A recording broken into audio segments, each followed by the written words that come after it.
poor mother takes her daughter to the candy store just to look. But a young billionaire sees everything and does something unexpected. Anna adjusted her thin jacket as she walked through the bustling downtown streets. The cold March wind cut through the air, making Lucy squeeze her hand tighter with every gust that passed them. "Where are we going, Mommy?" "We're just going for a walk, sweetie, to see pretty things." It was a lie, of course. They didn't have money for a real outing. Anna had left the house because the walls of their small apartment seemed to be closing in on them that afternoon. 3 days without work, 2 days eating only what was left in the nearly empty pantry.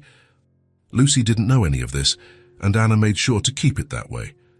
The city centre was bustling on that Saturday afternoon. Entire families walked by carrying colourful shopping bags. Young couples went in and out of cosy cafes. Children ran between their parents' legs, laughing. It was like watching a world parallel to her own, a world where people had enough money to spend on things that weren't basic necessities. Anna watched everything with a mix of nostalgia and resignation.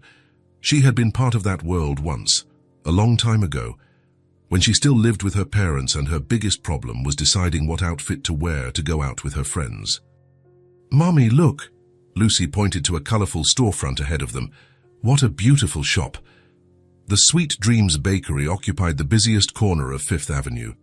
It was impossible not to notice its huge windows displaying a true gallery of artisanal sweets. Cupcakes with frosting that looked like shiny silk, cookies decorated like little works of art, pies so elaborate they looked more like edible sculptures.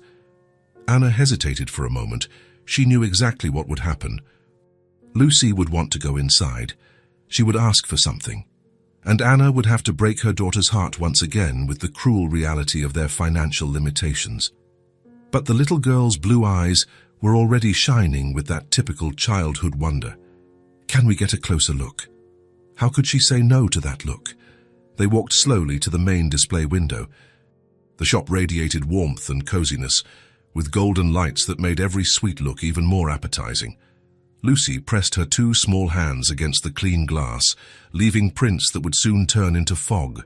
Her blonde curls bounced as she moved her head from side to side, trying to take it all in at once. "Oh my gosh, Mommy, there's a donut that looks like a rainbow." Anna forced a smile she hoped looked genuine. "It really is, sweetie. So beautiful." Inside, her mind was automatically calculating. The simplest donut in the window cost $12. She only had 8 crumpled dollars in her wallet, and that money needed to last until Monday, when maybe, just maybe, she would get an answer about the job at the diner on the back street. "Mommy?" Lucy turned around, her blue eyes full of a hope that was heartbreaking. "Aren't we going to eat?" The question landed like a direct blow to her chest. Anna knelt to her daughter's level, trying to find a gentle way to shatter another small dream. "Just looking, my love. Mommy doesn't have any money." The words came out harsher than she intended. Lucy didn't cry. She never cried when Anna said that. At 5 years old, she already understood the limitations of their life better than any child should have to. "It's okay, Mommy. It's pretty just to look at, too." Anna's heart broke a little more. Lucy's premature maturity was both her pride and her greatest source of guilt. Across the street, Jack Spencer stepped out of the imposing bank building where he had just signed another multi-million-dollar contract. He checked his expensive watch. 3:15 in the afternoon. Perfect time for his weekly ritual. Every week, on the same day and at the exact same time, he would walk to Sweet Dreams. It wasn't for the sweets, although he liked them. His mansion had a full gourmet kitchen and a private French chef who could prepare anything he wanted, including elaborate pastries that rivaled those at the bakery. He came for the memories. His mother used to bring him here when he was just 5 years old, always on Saturdays after lunch. She invariably chose the same treat, a chocolate donut covered in rainbow sprinkles. "To make the day brighter," she would always say, ruffling his blonde hair with genuine affection. After she died, when Jack was only 7, he could never eat donuts again. The taste brought back the pain of loss too intensely, but he liked to stand there, watching other families do the exact same thing they used to do together. It was a strange but effective way to feel close to her. Today, however, something was completely different.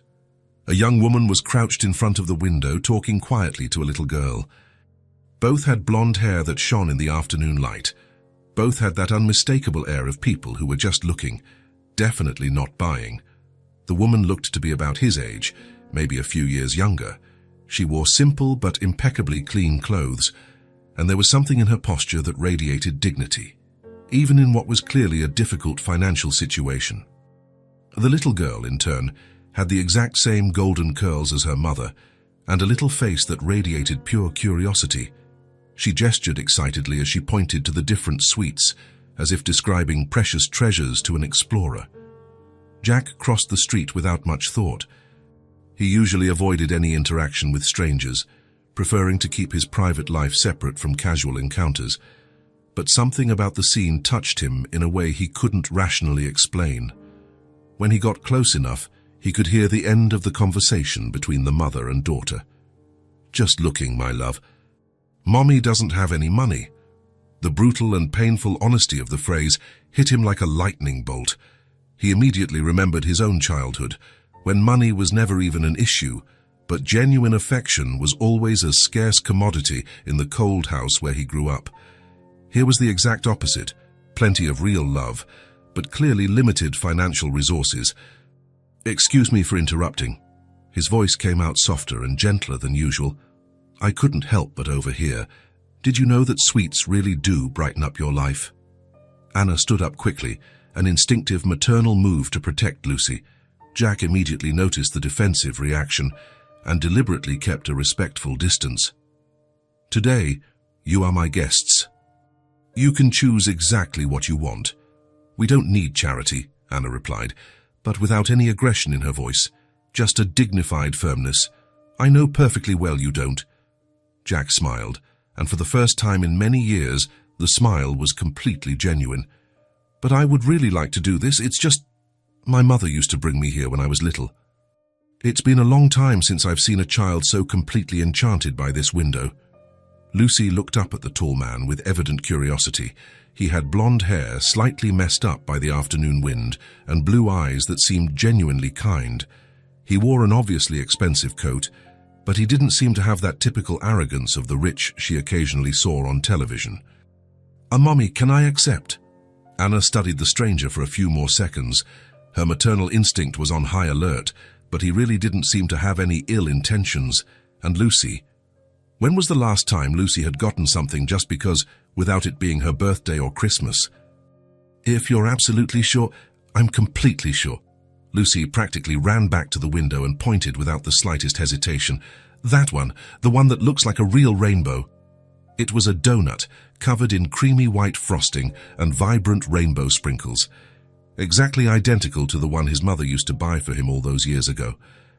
Jack entered the cozy bakery. The intense smell of vanilla, cinnamon, and chocolate brought a wave of nostalgia so powerful that he had to lean discreetly on the marble counter for a moment. "3 donuts like that one in the window, please," he asked the smiling attendant. "The ones with rainbow sprinkles." "Excellent choice. They're an absolute favorite with the kids." When he returned to the street, Lucy was waiting, practically bouncing with restrained excitement. Anna remained visibly tense, but clearly grateful for the unexpected kindness. "How about we eat right here?" Jack pointed to a small wooden bench in the landscaped plaza across from the bakery. "The day is beautiful, despite the cold wind." Anna hesitated for just a second, but Lucy was already running towards the bench. "Let's go, Mommy." The 3 of them sat on the green-painted wooden bench. Jack carefully handed out the donuts, always maintaining a completely respectful posture, without invading their personal space. "It's my favorite, too," he said as Lucy bit into the donut and her eyes lit up like stars. "Really? Is it really, truly, your favorite?" "Absolutely. My mom always said the rainbow sprinkles automatically made any day happier." Anna watched the interaction carefully. There was something distinctly melancholy in his voice when he mentioned his mother. An old, well-guarded sadness, but still present. Lucy swung her legs as she ate, letting small, colorful crumbs fall to the ground for any eventual birds. Jack smiled genuinely, watching her so completely happy with something so seemingly simple. "What's your name?" Lucy asked, her mouth still slightly full of donut. "Jack." And you. I'm Lucy, and this is my mommy, Anna.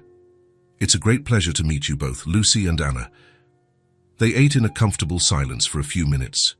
It wasn't an awkward or forced silence, but rather that special kind of pause that arises naturally when people feel genuinely at ease with one another, even as complete strangers. Jack watched Anna discreetly. There was an undeniable strength in her, a quiet determination he deeply admired. Her hands were slightly rough, a clear sign of hard physical labor, but she carried a natural dignity that many of the extremely wealthy people he knew simply didn't possess. "Do you live here downtown?" Jack asked casually. "Not too far from here," Anna replied, deliberately vague. She didn't usually give out detailed personal information to strangers, even seemingly kind ones. "It's a really nice area to live. I love coming here for donuts," Jack continued, visibly relaxing. "It's kind of my personal escape to completely switch off from work." "What kind of work do you do?"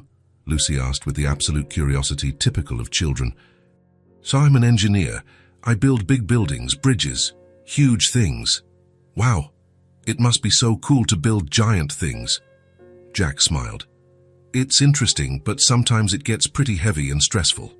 That's why I like coming here so much. It reminds me of when I was a kid and things were much simpler." Anna clearly noticed the melancholy that passed through his blue eyes.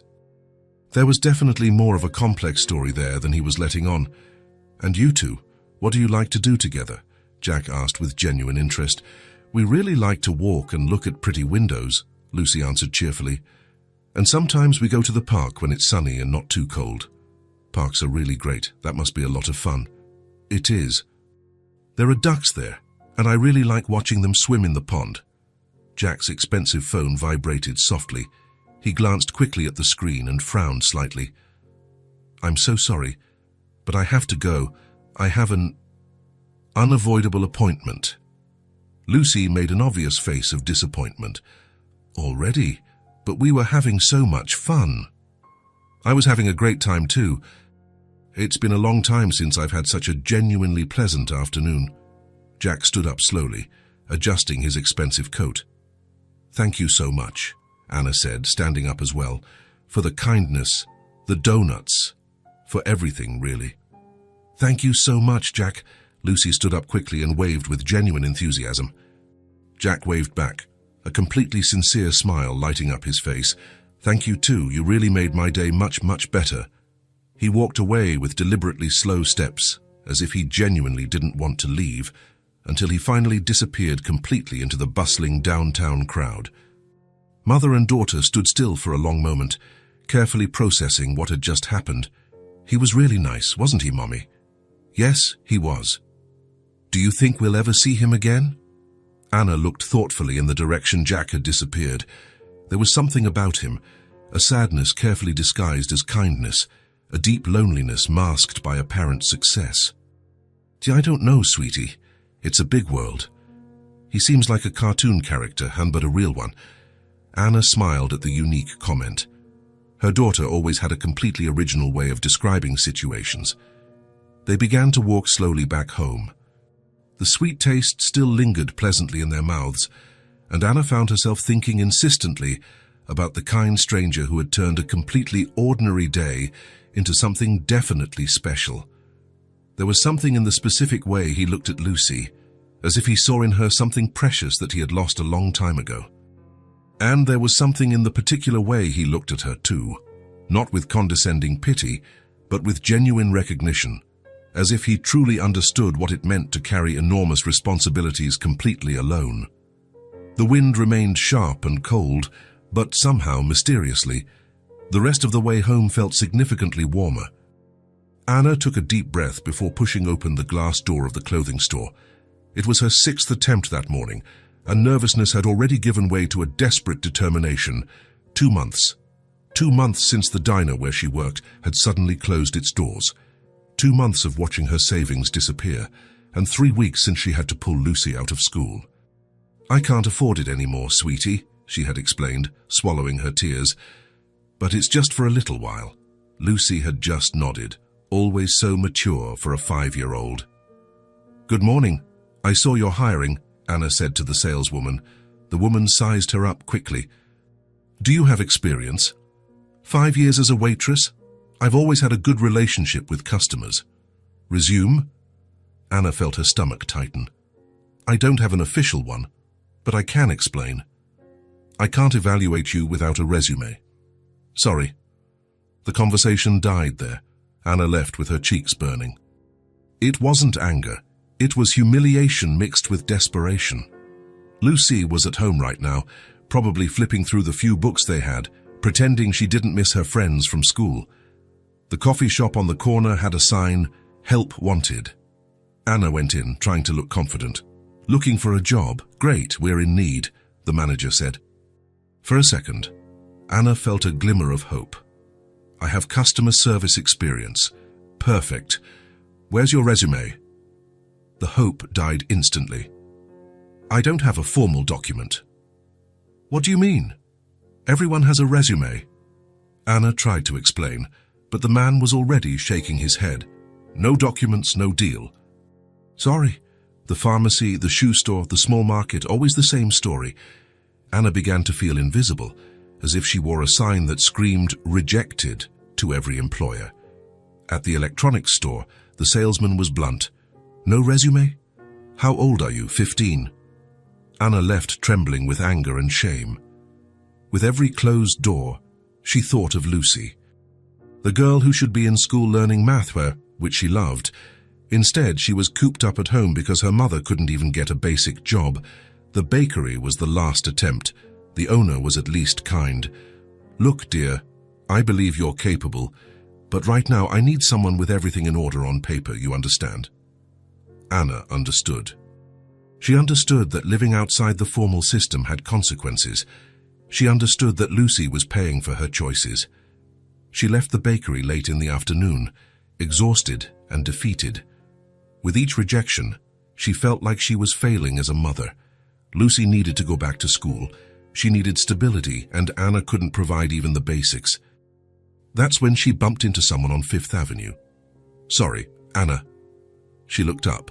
Jack was there, with the same kind smile from a week ago. Jack.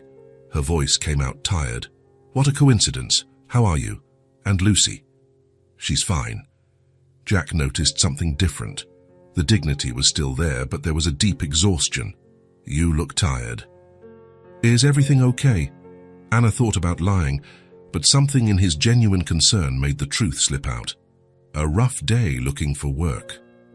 How about we talk? I know a cafe nearby.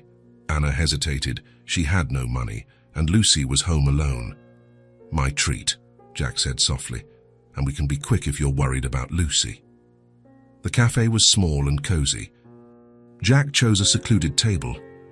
What happened today? Anna stirred her cup. 7 places, every door closed on the same word. Resume. You don't have one. I never needed one. I always worked in places where they knew my work. She sighed. Without an official paper, it's like I don't exist. Jack remained silent, knowing well how the corporate world worked. How long have you been unemployed? 2 months. Her voice broke.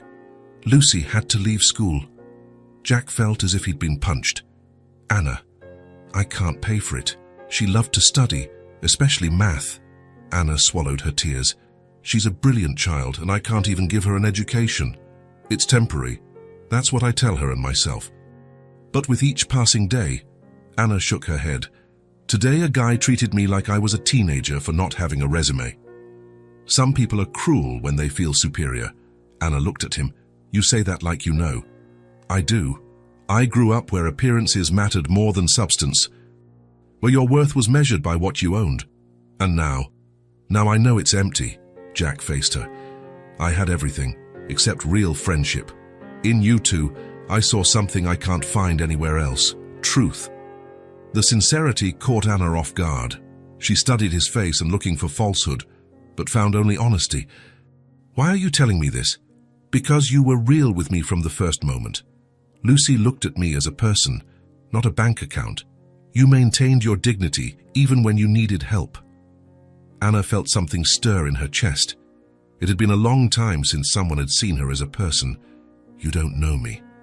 I know you're a good mother. I know you have pride without arrogance. I know you fight without playing the victim. Jack paused. That's more than I know about people I've known for years. They sat in a comfortable silence. Lucy talked about you, Anna said. What did she say? That you seemed lonely. Jack smiled sadly. Very perceptive for a 5-year-old.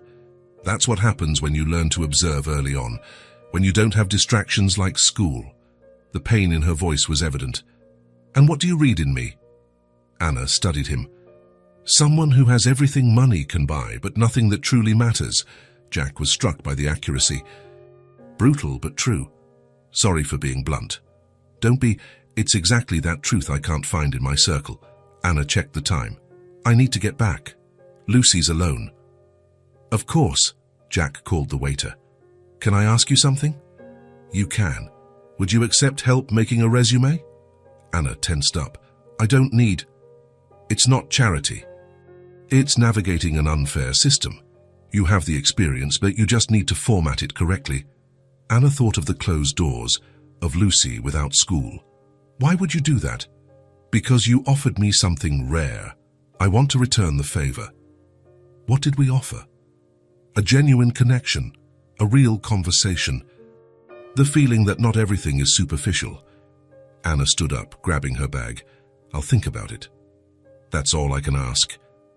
Walking home, Anna reflected on Jack's words. There was a loneliness in him that mirrored her own. Maybe accepting help wasn't weakness, but love for Lucy, love that deserved a chance to go back to school. Anna turned the envelope over in her hands 3 times before she had the courage to open it. She already knew what it was. She recognized the real estate agency's letterhead, but still, a part of her hoped it was something else. Anything else. Lucy was sitting on the living room floor, drawing with the colored pencils Jack had given her along with the donut. She didn't look up when Anna tore the envelope, but her little shoulders tensed. At 5 years old, she already knew how to recognize the sound of fear. Eviction notice, the paper read in bold letters.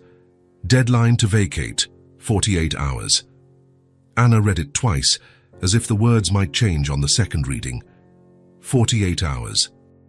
2 days to leave the only home Lucy had ever known. Mommy, the girl's voice was small. Is it something bad? Anna quickly folded the paper and forced a smile. No, sweetie, just boring adult paperwork. But when Lucy went back to her drawing, Anna let the smile fade. She looked around the small apartment, the peeling walls, the sofa with springs poking out, the fridge that made too much noise. It wasn't much, but it was theirs. It was where Lucy had taken her first steps, where they had watched cartoons together on Sunday mornings, where Anna tucked her into bed every night with made-up stories, and now they had 2 days. Anna went to the bedroom and closed the door. She sat on the bed and finally let the tears fall. She cried softly, careful not to let Lucy hear. She cried for the humiliation, for the fear, for the feeling of failing as a mother. After a few minutes, she dried her face and tried to think rationally. She needed options. She called her sister in another state. The call went straight to voicemail. She tried 2 old co-workers. One didn't answer. The other was polite but firm. I can't, Anna. I barely have room for myself. Anna understood. She understood that 2 desperate people were too heavy a burden for anyone to carry. She spent the rest of the afternoon calling numbers she found in classifieds, boarding houses, rooms for rent, anything. But with no proof of income, no references, and a small child, every door closed. When night fell, Anna still didn't have a single viable option. Lucy was in the bath when Anna picked up her phone. She stared at the screen for a long time, her thumb hovering over the keys. There was only one number she could call, only one person who had offered to help. But asking for help with a resume was one thing. This was different. This was admitting she had completely lost control. She typed slowly, I'm sorry. I don't know where to go. She sent it before she could change her mind. The reply came in less than 2 minutes. Address? I'm on my way to pick you up. Anna stared at the message, feeling a mix of relief and shame. She sent the address. Lucy came out of the bathroom in her pajamas. her wet hair forming golden curls around her face. "Mommy, are you okay? Your eyes are red." "I'm fine, sweetie. Listen, we're going on an adventure." "What kind of adventure?" "We're going to visit Jack. Remember him, the donut man." Lucy's eyes lit up. "Really? Now? Now? He's coming to get us." "Why at night?" Anna chose her words carefully. "Because sometimes the best adventures happen when you least expect them." Lucy seemed to accept the explanation. "Can I bring my colored pencils?" "You can bring everything that's important to you." While Lucy chose her treasures, a few books, the pencils, a faded teddy bear, Anna packed 2 bags with basic clothes. They didn't know how long they would be gone. They didn't know if they would be back. The doorbell rang exactly 40 minutes after the message. Jack was standing at the door, wearing a dark jacket and sneakers. He didn't ask about the bags, didn't ask for explanations. He just said, "Hi, Lucy. Hi, Anna. Are you ready?" "Jack!" Lucy ran to hug his leg. "Mummy said we're going on an adventure." "The best adventure," Jack confirmed, returning the hug. "My car is downstairs." The car was different from what Anna expected. Not a flashy sports car, but a dark, comfortable sedan. Jack put the bags in the trunk without comment, helped Lucy get settled in the back seat. During the ride, Lucy chattered about her drawings. Jack joined the conversation, asking about the colors she used, about the characters she created. Anna stayed silent, looking out the window and trying to process what was happening. Jack's house was in a neighborhood Anna had only seen in movies, large houses with manicured lawns, wide tree-lined streets, a general sense of security and prosperity. "So we're here," Jack said, stopping in front of a 2-story house with a welcoming porch. The house was beautiful, but not ostentatious. It had a simple front garden and a low, white-painted wooden fence. It looked like the kind of place where happy families lived in television commercials. "It's so pretty," Lucy said, amazed. "Thank you." "Shall we go in?" The interior was spacious but cozy. Quality furniture without being over the top, neutral colors, a general sense of order and peace.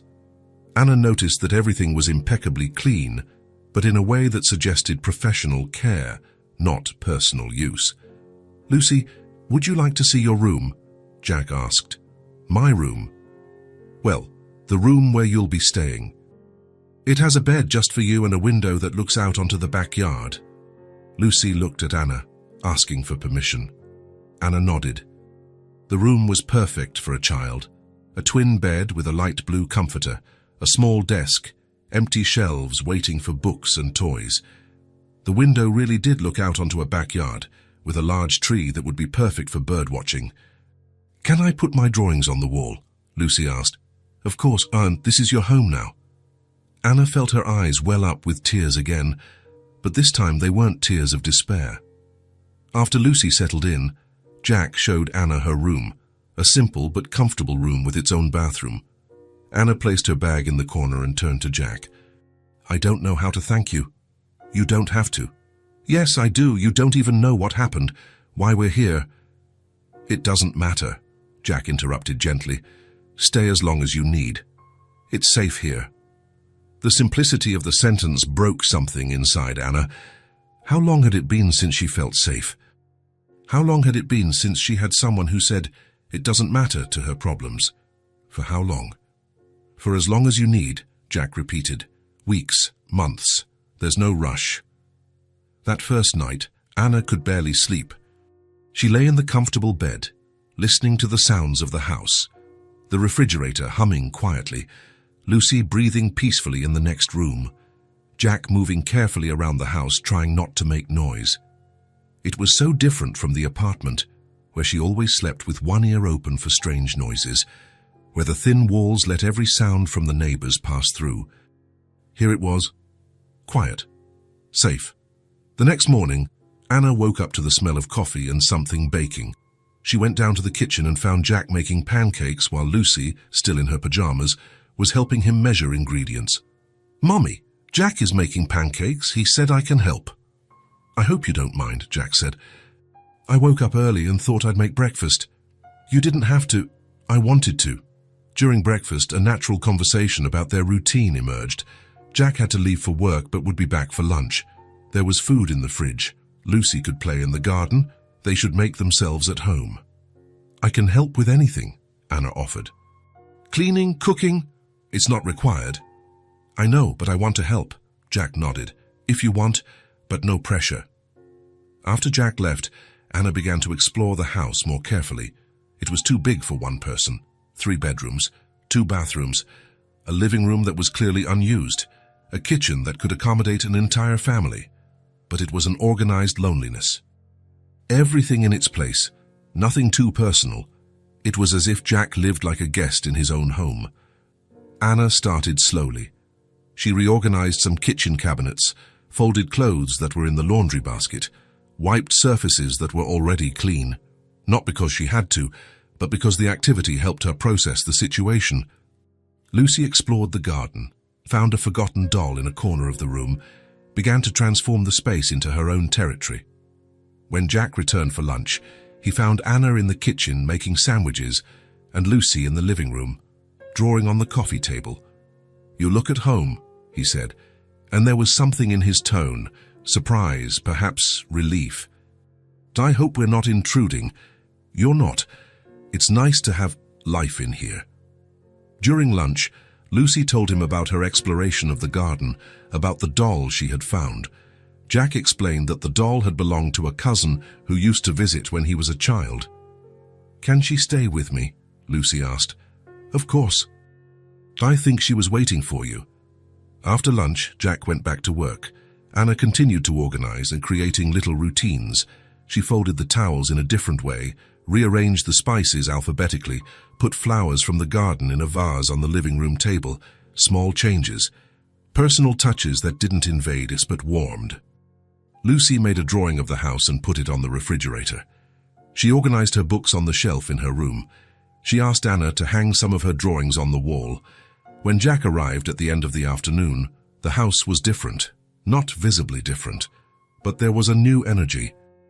The smell of dinner being prepared, the sound of Lucy humming in her room, small signs of family life. "How was your day?" Anna asked as he entered the kitchen. "Good. How was yours?" Lucy found a family of squirrels in the garden. She spent the whole afternoon watching them. Jack smiled. "They live in the big tree.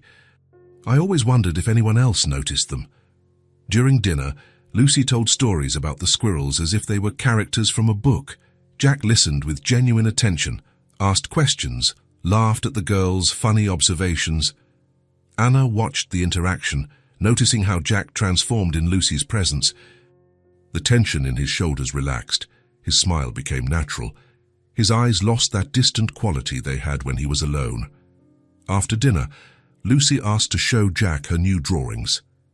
They sat on the living room floor, Lucy explaining every detail of the drawings, Jack asking questions that showed he was really paying attention. Anna watched them from the kitchen as she washed the dishes. There was something touching about the scene, the lonely adult man, the child who always had to grow up too fast, connecting through colored pencils and imagination. At bedtime, Lucy asked Jack to help choose a book. They went to her room and Anna heard his low voice reading a story about an adventurous rabbit. When Jack came downstairs, Anna was in the living room folding some clothes. "She fell asleep quickly," he said. "She feels safe here." Jack sat in the armchair, watching Anna organize little things. "You don't have to." "I know, but I want to do this." They sat in a comfortable silence, Anna finishing her small tasks, Jack simply watching. It wasn't an awkward silence, but the kind of pause that happens when people feel naturally at ease. "The house feels different," Jack said finally. "Different? How?" "More alive. It's been so long since I've heard someone humming, seen drawings on the fridge, smelled home-cooked food." Anna stopped folding clothes. "How long have you lived alone?" "Always." "Even as a child, the house was more formal. It must be lonely." "It was. It is."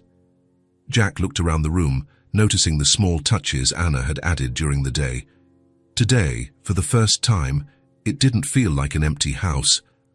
Anna felt something move in her chest. It wasn't just gratitude, but recognition. They were filling each other's voids. She and Lucy needed security. He needed connection. Jack. Yes. Thank you for giving us a home. Jack looked at her, and for the first time since they met, there was no disguised sadness in his eyes. There was something warmer, more real. So, thank you for giving me a family. For the first time in his adult life, Jack Spencer felt real human warmth in his own home. And for the first time in months, Anna felt she had a safe place for Lucy to grow up. In the quiet of the night, with Lucy sleeping peacefully upstairs and Anna finally feeling at peace, something new was beginning. Not just a temporary arrangement, but a real family forming, built not by blood or obligation, but by mutual need and genuine affection. 3 weeks had passed since Anna and Lucy moved into Jack's house, and a gentle routine was beginning to form naturally. It wasn't forced or planned, it just happened, like when 3 people who need each other find a common rhythm. It was a Sunday afternoon, and for the first time in a long time, none of the 3 were in a hurry to be anywhere. Lucy was on the living room floor, building an imaginary city with wooden blocks Jack had found in the attic. Anna was preparing a snack in the kitchen, and Jack was reading the newspaper in the armchair, but his eyes often strayed to watch Lucy work. "Jack," Lucy said without looking up from the blocks, "did you have dolls when you were little?" Jack chuckled softly. "Not dolls, but I had some toys, mostly cars. Did you play alone?" The question, asked with the typical innocence of a child, made Jack pause. "Most of the time, yes. Why?" "Where were your mommy and daddy?" Anna appeared at the kitchen door, worried that Lucy was being too intrusive, but Jack didn't seem to mind. "My daddy worked a lot, and my mommy—" Jack folded the newspaper slowly. "My mommy died when I was very little." Lucy finally looked up at, "Like mine." "Similar. Do you remember yours?" "Not much." "Mommy Anna told me some things." Anna felt her chest tighten. Lucy always referred to her as Mommy Anna, a way to distinguish her from the biological mother she barely knew. "And what was your mommy like?" Lucy asked, returning to the blocks, but still paying attention. Jack glanced at Anna briefly, as if asking for permission to continue. She nodded almost imperceptibly. "Why, she was kind. She liked to bake sweets and take me to see the shop windows downtown. Like we did. Exactly like you did." Lucy smiled and continued playing. To her, the conversation was simple, a sharing of basic information. But Anna noticed the tension in Jack's shoulders, the way he held the newspaper a little too tightly. Later, when Lucy went upstairs to take a bath, Anna joined Jack in the living room. "Sorry if she was too curious," Anna said, sitting on the sofa. "She wasn't. It's refreshing, actually. Most people avoid the subject. It must be hard to talk about." Jack was silent for a moment, considering, "You know what's harder? Not having many memories of her. I was so little. Sometimes I wonder if the few things I remember are real or if I made them up because I needed something." Anna understood perfectly. Lucy does the same thing. She makes up stories about her biological mother. I let her because I think she needs those stories. "Your sister?" "No." "Lucy isn't my biological daughter." Anna rarely told this story, but something in Jack's vulnerability made her continue. "She was my best friend's daughter. When Sarah died, there was no one else." Jack looked at her with new understanding. "You adopted her. Informally, Sarah asked me to take care of her if anything happened. I never imagined it would be necessary." How old was Lucy? 2 years old. She could barely talk. Jack watched Anna for a long moment. "And you gave up your life to raise her?" "I didn't give it up. I gained a daughter." The simplicity of the answer touched Jack deeply. He knew many people who talked about sacrifice as if it were a badge of honor. Anna simply loved Lucy, without drama or self-pity. "And your father?" Anna asked gently, shifting the focus back to him. Jack made an expression that was hard to decipher. "My father is alive, very much alive, very successful, very absent. You don't talk." "We talk when necessary. Business meetings, mostly. He sees me as an extension of the family company." That must hurt. Jack had never thought of it in those terms, Pain was too emotional for how he was raised to see his relationship with his father. It's more empty. After my mother died, he buried himself in work. I was raised by nannies, then boarding schools. When we met, it was to discuss my academic performance or career plans. Anna felt a pang in her heart. You never had a normal father-son conversation? I wouldn't know what one would be like. Just then, Lucy came down the stairs in her pajamas, her wet hair forming curls around her face. Can I watch a little bit of television? You can, Anna said. Shall I put something calm before bed? Lucy settled on the rug in front of the TV, finding a show about animals. Jack and Anna continued talking in low voices. It must have been lonely, Anna said. It was normal for me. I didn't know any other way to live. Jack looked at Lucy, absorbed in the show, until now. What changed? You too. Seeing how Lucy runs to you when she gets hurt, how you laugh together, how she looks for you just to tell you some silly thing she discovered. Jack paused. I never had that. Anna followed his gaze to Lucy. She likes you a lot. It's mutual. I've noticed. They watched Lucy for a few minutes. She was fascinated by a documentary about dolphins, commenting softly on how smart they were. Anna, Jack said suddenly, can I ask you something? Of course. How did you know it would work out, raising Lucy alone, I mean? Anna thought carefully about the answer. I didn't know most of the time. I still don't. I just do what feels right at the moment.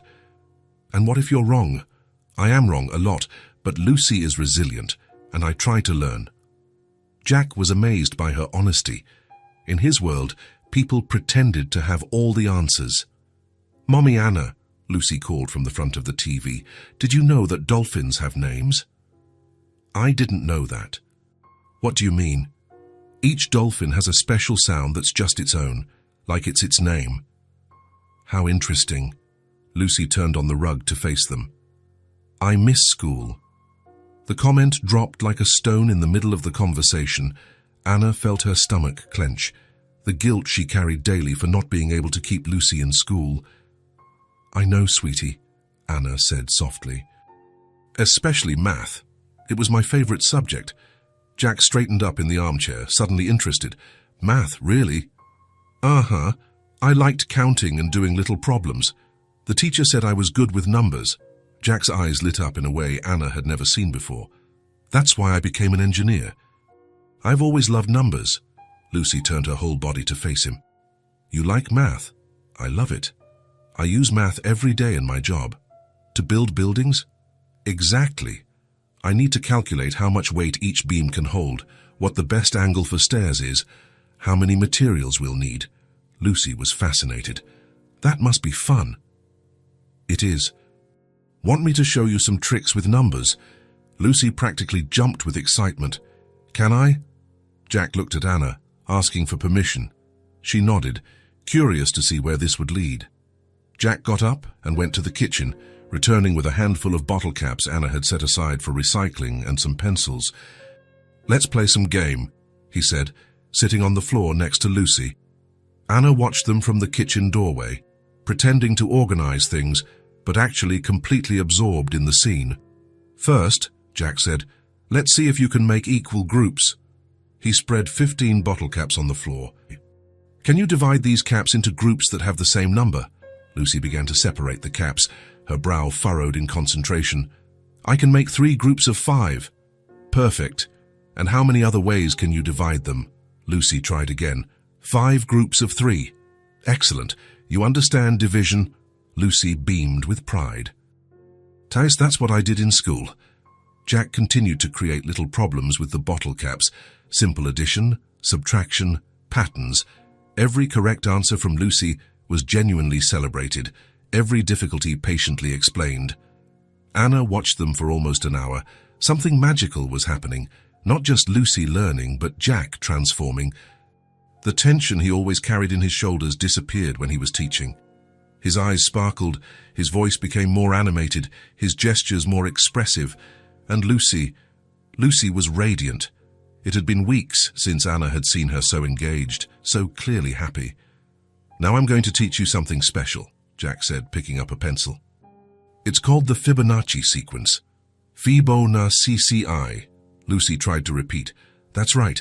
It's when each number is the sum of the two before it. Jack wrote on the paper, 1, 1, 2, 3, 5, 8. See? 1 plus 1 is 2, 1 plus 2 is 3, 2 plus 3 is 5. Lucy studied the numbers. 3 plus 5 is 8. Exactly. Want to continue the sequence? Lucy took the pencil seriously and wrote slowly, 13. 5 plus 8, she murmured, calculating. Perfect. Anna felt her eyes fill with tears, not of sadness, but of a complex emotion, gratitude, relief, something that could be called happiness. Jack wasn't just playing with Lucy. He was truly teaching, respecting her intelligence, challenging her appropriately, and Lucy was responding like a plant, finally receiving sunlight. Mommy Anna, come see, Lucy called. Jack taught me special numbers. Anna came closer, sitting on the floor beside them. Show your mom, Jack encouraged. Lucy explained the Fibonacci sequence with the seriousness of a teacher, using the bottle caps to demonstrate. Anna asked all the right questions, expressed genuine admiration, celebrated every correct answer. But as Lucy spoke, Anna watched Jack. There was a softness in him she had never seen before. The way he looked at Lucy, with real attention, respect for her mind, genuine pleasure in her company. And Lucy looked at Jack with something Anna recognized as affection, not the polite affection that children sometimes force with adults, but a real connection. Can I learn more tomorrow? Lucy asked as they started to put the bottle caps away. If you want, Jack said. I have lots of math tricks. And what if I get too smart? Jack laughed. Then you can teach me a few things. Lucy considered this seriously. Okay. When Lucy went upstairs to brush her teeth, Anna and Jack were left alone in the living room, quietly putting away the bottle caps. Thank you, Anna said finally. For what? For seeing her, really seeing her. Most people treat children as if they're less intelligent. She's brilliant. It would be a crime to waste that mind. Anna stopped putting away the caps. You're going to be a wonderful father one day. Jack was quiet for a moment, processing the comment. I've never really thought about it. Maybe you should. Jack looked towards the stairs where Lucy had gone up, then back at Anna. She makes it seem natural. That's because you genuinely care. Jack nodded slowly. Anna. Yes. Thank you for letting me be a part of this. Anna smiled. Thank you for wanting to be a part of it. That night, after Lucy was asleep and Anna had retired to her room, Jack stayed in the living room thinking. For the first time in his adult life, he felt like he belonged to something. Not out of obligation or convenience, but by mutual choice and genuine affection. Upstairs, Anna was also awake, processing what she had observed. The connection between Jack and Lucy wasn't forced or artificial. It was organic, based on mutual respect and genuine interest. And for the first time since Sarah died, Anna felt that Lucy had more than just her. She had a real family forming, small, unconventional, but real. The beginning of something good. Indeed. Anna woke up that Thursday with a determination she hadn't felt in weeks. It had been a month since they started living in Jack's house, and the feeling of receiving without giving anything in return weighed on her chest every day. Jack never asked for anything. He never made comments about expenses or implied that they were a burden. On the contrary, he seemed genuinely happy with their company. But Anna had her pride, and pride meant finding ways to repay his kindness. She had observed Jack over the previous weeks. She noticed how he ate, always quickly, as if it were just fuel. She noticed that he seemed surprised when she prepared something other than sandwiches. She noticed most of all that he had never tasted food made with real care. Today I'm making a special dinner, she announced to Lucy during breakfast. Why? To thank Jack. He's been very good to us. Lucy nodded seriously. Can I help? Of course you can. After Jack left for work, Anna and Lucy went to the grocery store. Anna had saved a few dollars from the money Jack insisted on leaving for house expenses, and today she was going to use it all. She didn't buy anything extravagant. Chicken, potatoes, some fresh vegetables, aromatic herbs. Simple, but quality ingredients. Anna always believed that good ingredients were half the battle for a good meal. "What are we making?" Lucy asked, watching Anna organize everything in the kitchen. Roasted chicken with herbs, golden potatoes and grilled vegetables. Nothing too complicated, but made with care. Lucy settled into a high chair, designated as the official assistant. Anna began slowly, explaining each step to the girl. "First, we'll season the chicken. Smell is very important in the kitchen." Anna crushed fresh garlic, mixed it with salt, freshly ground black pepper, rosemary, and a little olive oil.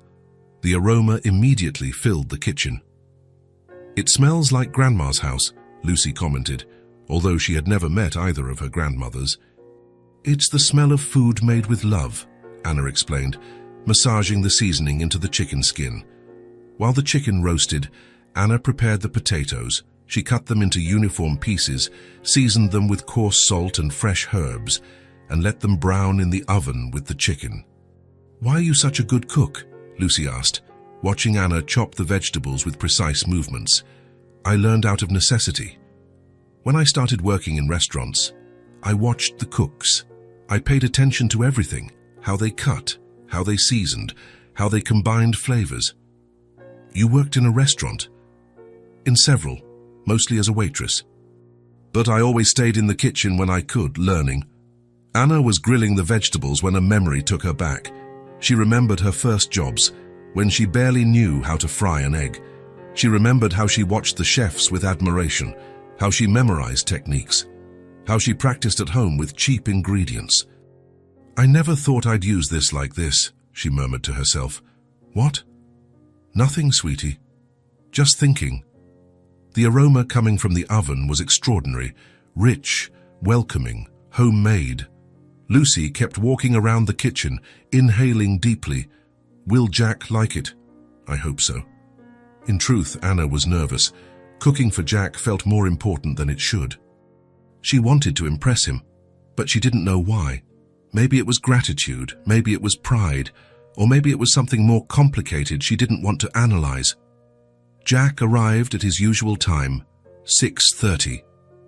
Anna heard the key in the door and felt her stomach do a flip. "Wow," he said as soon as he walked in. "What an incredible smell." Lucy ran to greet him. "My mommy Anna made a special dinner for you." Jack looked at Anna, who was taking the chicken out of the oven. "You didn't have to." "I wanted to," Anna interrupted. "It's my way of saying thank you." Jack approached the kitchen, observing the carefully set table, the plates Anna had found in the cupboard and polished until they shone, the simple candles that created a cozy atmosphere. "It looks like a restaurant," he said, genuinely impressed. "Better," Lucy announced. "Because it was made with love," Anna smiled, feeling her cheeks warm. "Let's sit down before it gets cold." The first moment was silent as Jack tasted the food. Anna watched him anxiously, trying to read his expression. Jack chewed slowly, his eyes closing for a moment. When he opened them, there was something different in them. "Anna," he said softly, "this is extraordinary. It's just roasted chicken. It's not just roasted chicken." Jack took another bite, savoring it. "You cook like someone writing poetry." The comparison caught Anna off guard. No one had ever described her food that way. "I don't know about poetry." "I do. I've eaten at very expensive restaurants that don't even come close to this. There's something in the way you combine the flavors, how you balance everything." Jack looked directly at her. "This is real talent." Anna picked at her food, uncomfortable with the compliment. "I've been a waitress, a cleaner. I never had a resume. I just wanted a chance to show what I can do." The simplicity of the answer touched Jack deeply. He knew many people who had expensive culinary degrees, who talked about sophisticated techniques, but who could never create something with this kind of soul. "Anna, look at me." She reluctantly looked up. "You have talent, real talent. It's not about a resume or certificates. It's about this." He gestured to the plate. "This is art." Lucy watched the conversation, chewing her golden potatoes. "Mommy Anna cooks the best things in the world." I completely agree, Jack said. Anna felt her eyes well up with tears. It had been so long since she felt valued for what she could do, instead of being judged for what she didn't have on paper. Thank you, she murmured. Jack was silent for a moment, as if making a decision. Anna, I know someone with a restaurant. Marco Valdez.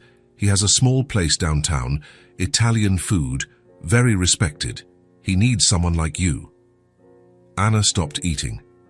What do you mean? He's been looking for a sous chef for months. Someone who understands flavors, who has instinct in the kitchen. A resume doesn't matter to him, he cares about talent. Jack, I can't. Why not? Anna looked at Lucy, then back at Jack. What if I'm not good enough? What if it's just a one-night fluke? It wasn't a fluke. I've eaten your food for weeks. Every simple meal you've prepared had this same quality. You didn't realize it, but you've been auditioning every day. The idea was both terrifying and exciting. Anna had always dreamed of working in a real kitchen, not just serving tables or cleaning. Would he see me? If I ask, yes. Marco trusts my judgment. And Lucy, I can't leave her alone. The hours are flexible, mostly lunches and early evening shifts. You'd be home when Lucy needs you. Anna looked at her daughter, who was watching her with expectation. What do you think, sweetie? I think you should cook for more people. Your food is too good to stay just here. Lucy's simple wisdom made Anna smile. I'll think about it, she told Jack. That's all I can ask. They continued eating in a comfortable silence. Anna processed the possibility, trying to imagine herself in a professional kitchen again, but this time not as the waitress watching from afar. This time as the person creating the dishes. Jack, she said as they were finishing. Yes? Why are you doing this for me? Jack considered the question carefully. Because talent deserves an opportunity. So, Jack said, cutting through the emotional tension of the moment, can I call Marco tomorrow? Anna took a deep breath, mustering her courage. You can. Lucy clapped her hands. Mommy Anna is going to be a real chef.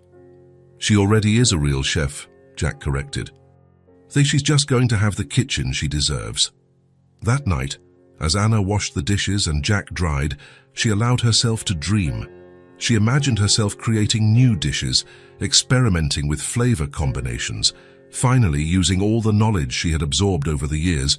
For the first time in a long time, the future seemed full of possibilities. Jack arrived at the office the next morning with a determination that surprised even himself. He usually needed at least 2 cups of coffee before making any important calls, but today he picked up the phone as soon as he sat down at his desk. Marco Valdez. The voice on the other end sounded tired. Marco, it's Jack Spencer. Jack, what a surprise. How are you, man? Good. Listen, remember you were looking for a sous chef? Still am. Why, you know someone. Jack looked out his office window, thinking of Anna in the kitchen the night before, the way she seasoned the food, the care with which she prepared each dish. I do, but I need to be honest about one thing. Go on. She doesn't have a degree. But she has truth and talent. Marco was silent for a moment. Jack knew that pause well. It was Marco processing information, weighing pros and cons. What kind of experience? She's worked in restaurants for years, mostly as a waitress, but always watching, learning. I've tasted her food, Marco. It's exceptional. Jack, you know I don't know anything about cooking. I know, but I know about quality. And this woman has something special. Marco sighed. You wouldn't recommend someone unless you were sure. Never. Okay, send her over this afternoon, 3 o'clock. I'll give her a chance. Thanks, Marco. Don't thank me yet. If she's not what you say she is, you owe me dinner at Le Bernardin. Jack laughed. Deal. When Jack came home for lunch, he found Anna in the kitchen making sandwiches for Lucy. There was something different about her, a nervous energy that wasn't there in the morning. Anna, she turned, and Jack saw the anxiety in her blue eyes. Did you change your mind about Marco? No, on the contrary. Jack sat at the kitchen table. I called him this morning. You have an interview today at 3.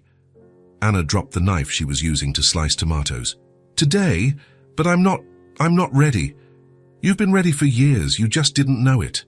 Lucy appeared in the kitchen, drawn by the conversation. Is Mommy Anna going to work in a real restaurant?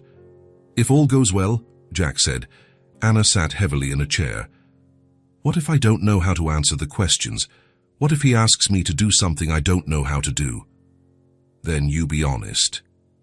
Tell him what you know, admit what you don't, and show that you want to learn. That's what I do when I don't know something in school, Lucy offered. It always works. Anna smiled for the first time since Jack arrived. Your daughter is wise. Our daughter, Jack corrected automatically, then stopped, surprised by his own words. Anna looked at him, something passing between them that neither was ready to name. I'm going to get changed, Anna said, standing up. Anna? Yes. Just be yourself. That's all you need to do. The restaurant, Sapori d'Italia, was on a narrow street downtown away from the bustling avenues. Anna stopped in front of the glass door, looking at the interior through the window. It was smaller than she imagined, with about 15 tables, simple but elegant decor, and an open kitchen where she could see people working. She took a deep breath and went inside. Can I help you? A young waitress asked. I have an interview with Marco Valdez at 3. Oh, you must be Anna. He's waiting for you. Marco Valdez was not what Anna expected. Short, stocky, with graying hair and hands that showed years of hard work. He wore a stained apron and had a serious expression that gave no clues as to what he was thinking. Anna? Yes, sir. Marco. Let's talk in the kitchen. The kitchen was small but efficient. 2 people were working on lunch prep, moving with the coordination of those who had been doing this for a long time. The smell was incredible. Garlic, fresh herbs, tomatoes being sautéed. Jack told me you have experience. I do, but I need to be honest about one thing. Marco raised an eyebrow. I don't have formal training. I've never taken a cooking class, never officially worked as a cook, but I know how to work. I cook with what I have, and I always do my best. Marco studied her for a long moment. What kind of experience do you have? 5 years as a waitress in various restaurants. Whenever I could, I'd be in the kitchen watching. I learned techniques, memorized recipes, practiced at home. And why do you want to work here? Anna thought carefully before answering. Because I want to cook for real. I've always known I had talent, but I never had the opportunity to prove it. Show me. How? Make something. You have half an hour. Anna looked around the kitchen, identifying available ingredients. There was no time to plan anything elaborate, so she decided to make something simple but perfect. Can I make a pasta with fresh tomato sauce? You can. Anna got to work. She put water on to boil, chose ripe tomatoes, grabbed fresh garlic and basil. Her movements were economical, precise. There was no wasted time or ingredients. Marco watched her discreetly while pretending to check on other dishes. He noticed how she constantly tasted, adjusting seasonings, how she kept her workspace clean, how she respected the rhythm of the kitchen, not getting in the other cook's way. The sauce was ready in 20 minutes. Anna cooked the pasta al dente, mixed everything carefully, and finished it with fresh basil and a drizzle of olive oil. Done, she said, handing the plate to Marco. Marco took a fork and tasted it. He chewed slowly, expressionless. He tasted it again. Luigi, he called to one of the cooks. Come taste this. Luigi, an older man with a strong Italian accent, came over and tasted the dish. His eyes widened. Madonna, who made this? She did. Marco pointed to Anna. Luigi tasted it again, then looked at Anna with new respect. Where did you study? I didn't. I learned by watching. Luigi exchanged a look with Marco. Hire her. Marco finished eating, wiped his mouth with a napkin. Anna, the job is from Tuesday to Saturday. Lunch and the early evening shift. You leave at 8. Starting salary is 15 an hour, with the possibility of a raise after 3 months. Anna could hardly believe what she was hearing. You're offering me the job. I am. Luigi here has been my head chef for 15 years. If he says to hire you, you're hired. But You haven't even seen my resume." "I don't need to. I've tasted your work. That's what matters here." Anna felt her eyes fill with tears. For the first time in her adult life, someone was hiring her for what she could do, not for what she could prove on paper. "Do you accept?" Marco asked. "I accept." "Great. You start on Tuesday. Be here at 10 for Luigi to show you the ropes." Anna left the restaurant in a state of shock. She walked down the street without really seeing where she was going, processing what had just happened. She had a job, a real job, doing what she loved. When she got home, Lucy and Jack were in the living room, obviously waiting for news. "So?" Jack asked as soon as she walked in. Anna tried to keep a straight face, but she couldn't. A smile took over her face. "I got it!" Lucy shouted with joy and ran to hug her. Jack stood up, smiling. "I knew you would. He didn't even want to see a resume. He just asked me to cook. And you nailed it." "I think so." Anna picked Lucy up. "Mommy's going to work in a real kitchen." "You've always worked in a real kitchen," Lucy said. "But now other people will get to eat your food too." That night, as they prepared dinner together, Anna couldn't stop smiling. For the first time in as long as she could remember, she felt she had worth. Not out of pity, not out of charity, but on her own merit. Jack watched her discreetly, noticing the difference in her posture, in the way she moved around the kitchen. There was a new confidence there, a sense of purpose that didn't exist before. "So I thank you," she said as they were cleaning up the dishes. "For what?" "For believing in me before I believed in myself. I just showed the obvious to other people." Anna smiled. "Still, thank you." For the first time in her life, Anna felt she was exactly where she was supposed to be. It wasn't just about the job. It was about being seen, being valued, being recognized for who she really was, a chef, a mother, a person with her own worth. And that made all the difference. 2 weeks had passed since Anna started working at Sapori d'Italia, and the transformation in her was visible. She would come home with her uniform stained with tomato sauce and flour, but with a sparkle in her eyes that Jack hadn't seen since they met. It was a Saturday afternoon, and Anna was at the restaurant for the lunch shift. Jack and Lucy had the house to themselves, something that had become common on weekends. They were in the backyard, Jack reading the newspaper while Lucy drew on the ground with colored chalk. "Jack," Lucy said without looking up from her drawing. "Yes. Can I ask you something?" "Of course." Lucy stopped drawing and looked at him with that seriousness that sometimes took over her face, making her look much older than 5.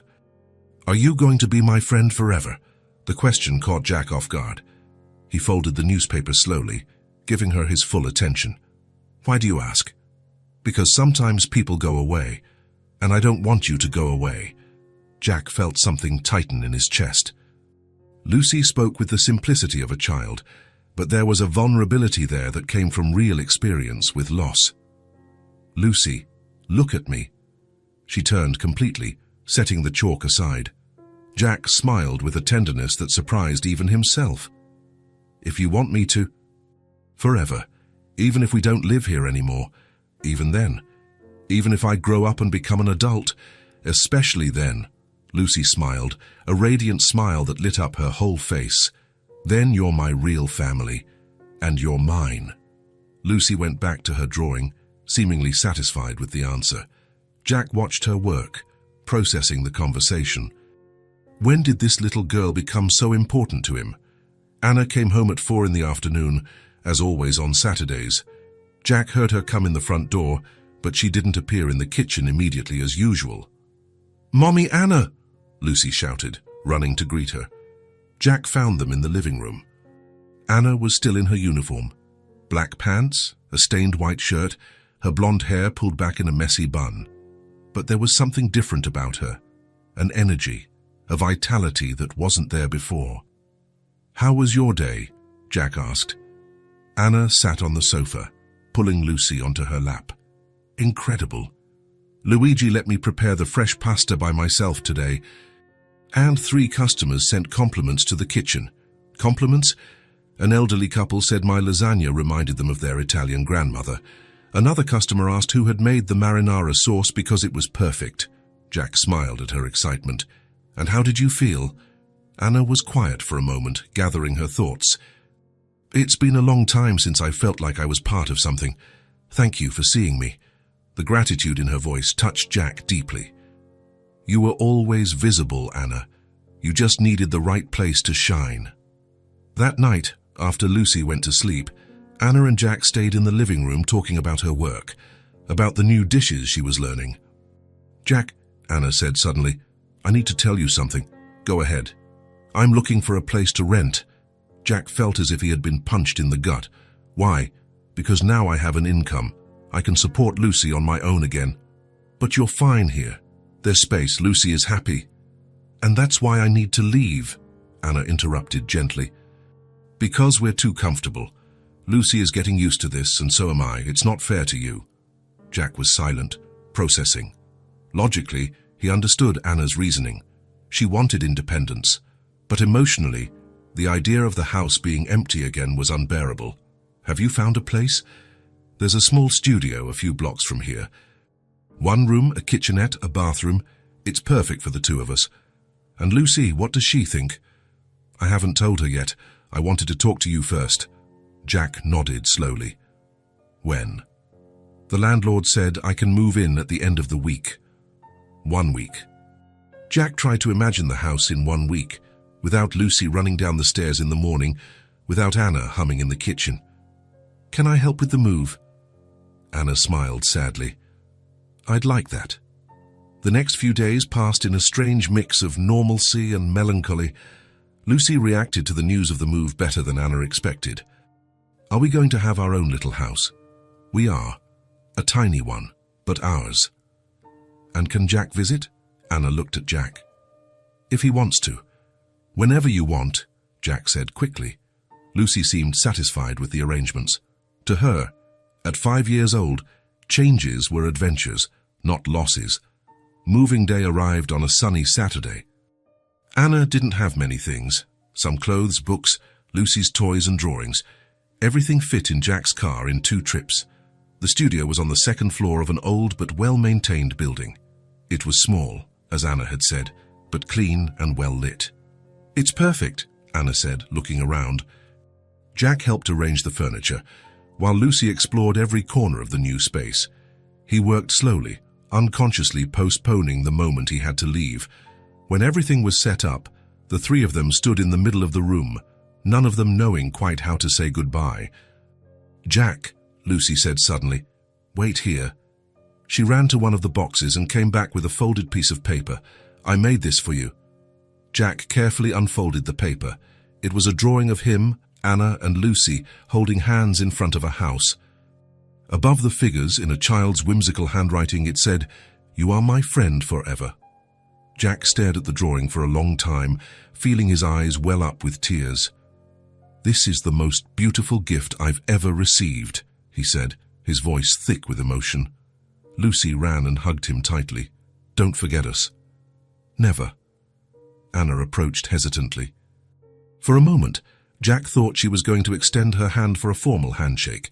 Instead, she hugged him, a long hug, full of gratitude and restrained emotion. Thank you, she murmured, for everything. Jack returned the hug, trying to memorize the moment. We'll see each other soon, she said when they separated. We will. Jack waved one last time to Lucy, who was at the window, and went down the stairs. In the car, he sat for a few minutes, looking at the building where Anna and Lucy would start their new life. The drive home had never seemed so long. When Jack entered his house, the silence hit him like a physical wall. It wasn't just the absence of noise, it was the absence of life, of energy, of purpose. He went to the kitchen. The table was empty, without Lucy's drawings scattered about. He went to the living room. The sofa cushions were perfectly arranged, without the small indentation where Lucy used to sit. He went upstairs. Lucy's room was empty, the bed made, the shelves bare. The whole house seemed larger, but in an oppressive way. Jack sat in the living room armchair, Lucy's drawing still in his hands. He looked around the house that had been his solitary refuge for years. Before Anna and Lucy arrived, the silence was comfortable. It was order, it was control. Now the silence had a shape. It had weight. It was the living absence of two people who had turned a house into a home. Jack realized he was crying, not from sharp sadness, but from a deep melancholy. It wasn't just that he missed them. It was that now he knew what he had been missing all those years alone.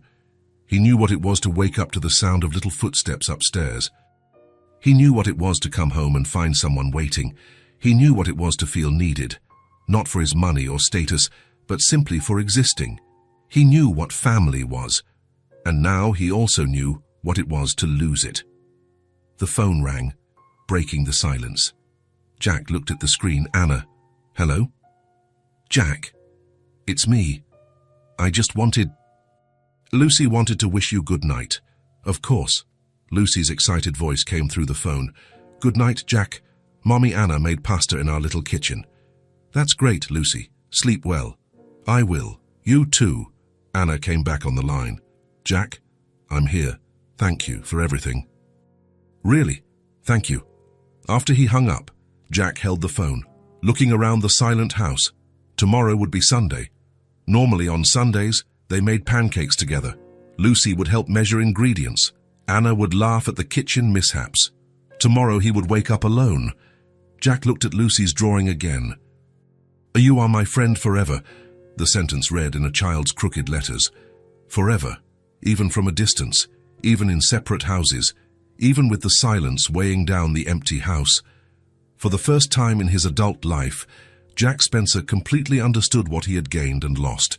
He gained a family.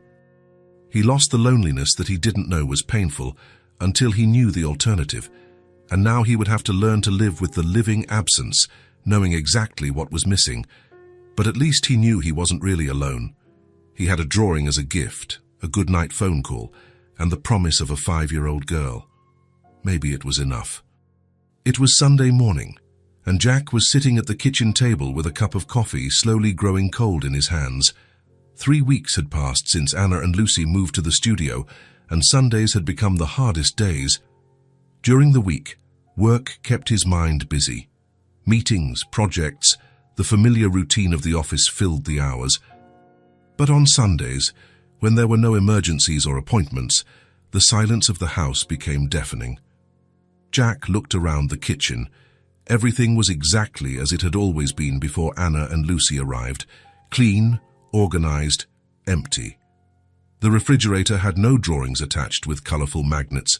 The table had no cookie crumbs or forgotten colored pencils. There were no excited voices arguing whether chocolate pancakes were better than strawberry pancakes. He had tried to maintain some of the routines they had developed together. He made pancakes the previous Sunday, but eating alone tasted different.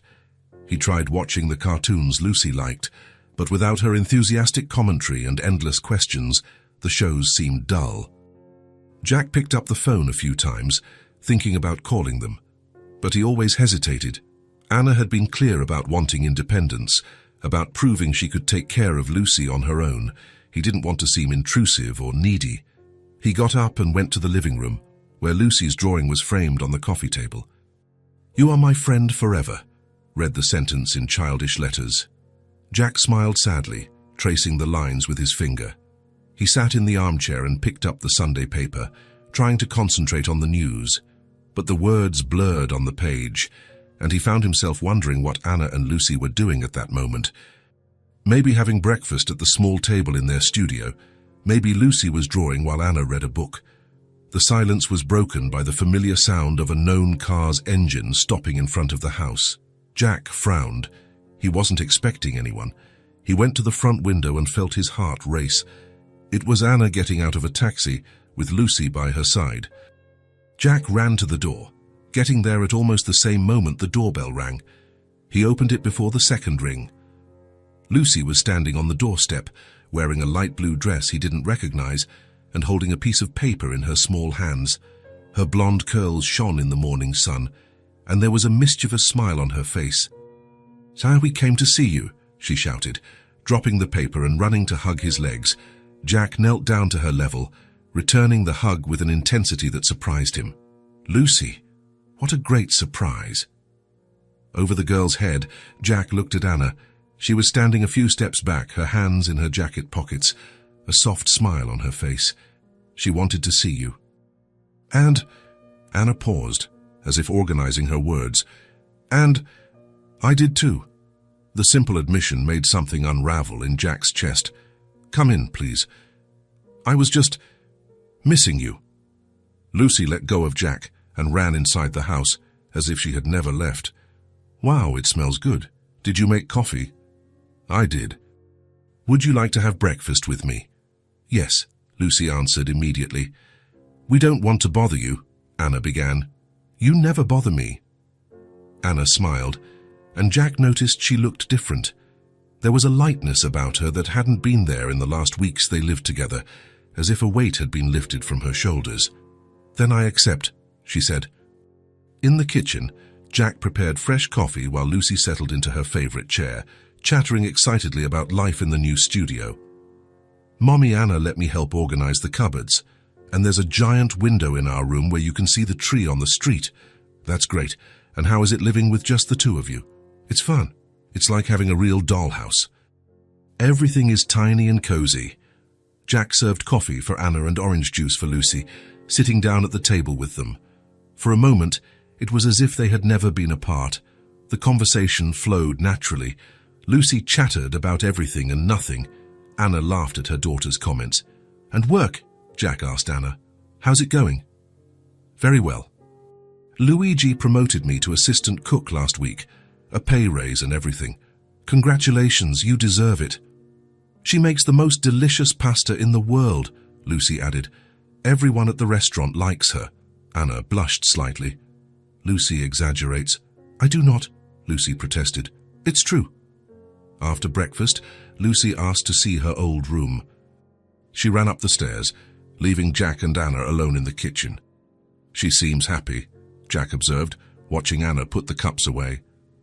She adapted very well to the change.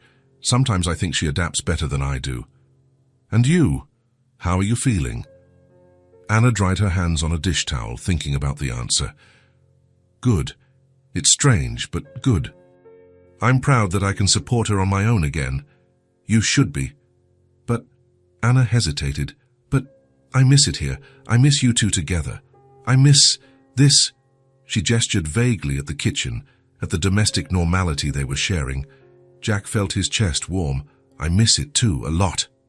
Lucy came running down the stairs, interrupting the moment. Jack!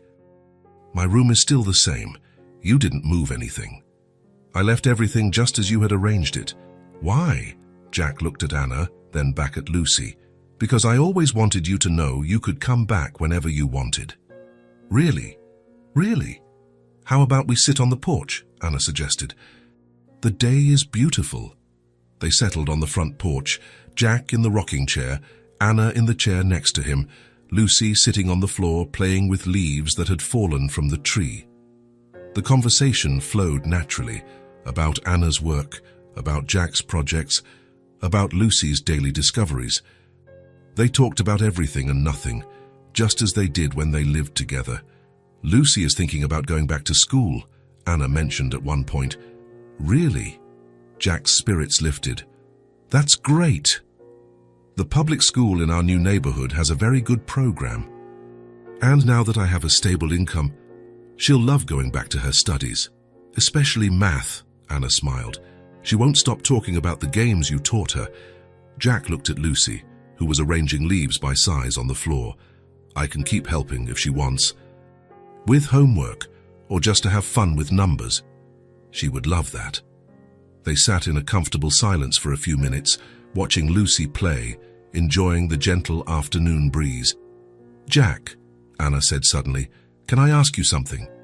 Of course, I don't know what we are. The honesty of the statement caught Jack off guard. He looked at her, at Lucy, trying to find words for something that had no name. Then let's just keep being someone who stays. Anna smiled, and there was a sense of relief in her expression.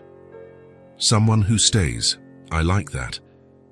It doesn't need a name, it doesn't need a definition, it's just us. Us, Anna repeated, as if testing the word. Lucy looked up at them, as if she had overheard the conversation. I remember I made a new drawing for you, Jack. She ran to where she had left the paper she brought, returning with it in her hands. "I made it last night," she said, holding the paper out to Jack. Jack opened it carefully. It was a simple but touching drawing.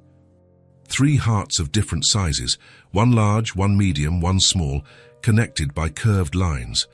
Above the hearts, in neat handwriting, it said, "Family is who takes care of you." Jack stared at the drawing for a long time, feeling his eyes well up with tears. "Lucy," he said, his voice thick with emotion, "this is the most beautiful drawing you've ever made. Did you like it?" "I love it. I'm going to frame it and put it next to the other one." Lucy smiled radiantly. "I knew you would like it." Anna came closer to see the drawing, and Jack saw that she was also moved. "Family is who takes care of you," she read aloud. "Where did you learn that?" "I didn't learn it. I just know," Lucy replied with the simplicity of children. Jack looked at Anna over Lucy's head. They weren't his family in the traditional sense of the word. They weren't connected by blood or legal documents. But Lucy was right. Family was who took care of you, and they took care of each other. "Lucy," Anna said gently, "I think it's time for us to go. Already, but we just got here." "We've been here for 3 hours," Anna laughed. "No problem," Jack said quickly. "You can stay as long as you want." "I know, but we have to go home." Lucy pouted but didn't protest. "Can I come again next week?" Jack looked at Anna, who nodded. "Whenever you want," he said. When it was time to say goodbye, Lucy hugged Jack tightly. "Don't forget you're my friend forever," she whispered. "I'll never forget." Anna hugged Jack too, a longer hug than the last, without rush or awkwardness. "Thank you," she murmured. "For what?" "For continuing to be our family, even from afar." Jack watched them get into the taxi, waving until they disappeared around the corner. Then he stood on the porch for a long time, holding Lucy's new drawing. When he went inside, the silence was still there. But it was different now. It was no longer empty or oppressive. It was a pause between visits, a quiet expectation. Jack framed the new drawing and placed it next to the other one on the coffee table. 2 drawings, 2 declarations of love from a 5-year-old who understood before any adult what really mattered. "Family is who takes care of you." Jack smiled, looking around the house. It was still quiet, but it was no longer empty. It was full of memories, of promises, of the certainty that on Monday Anna would call to talk about work, that Lucy would send silly messages, that next Sunday they might knock on the door again. Family wasn't about living in the same house. It was about choosing to stay even when there was no obligation to do so. It was about being someone who takes care of you. And Jack Spencer finally understood that he had that. He had a family that chose him as much as he chose them, and that was more than enough. It was everything.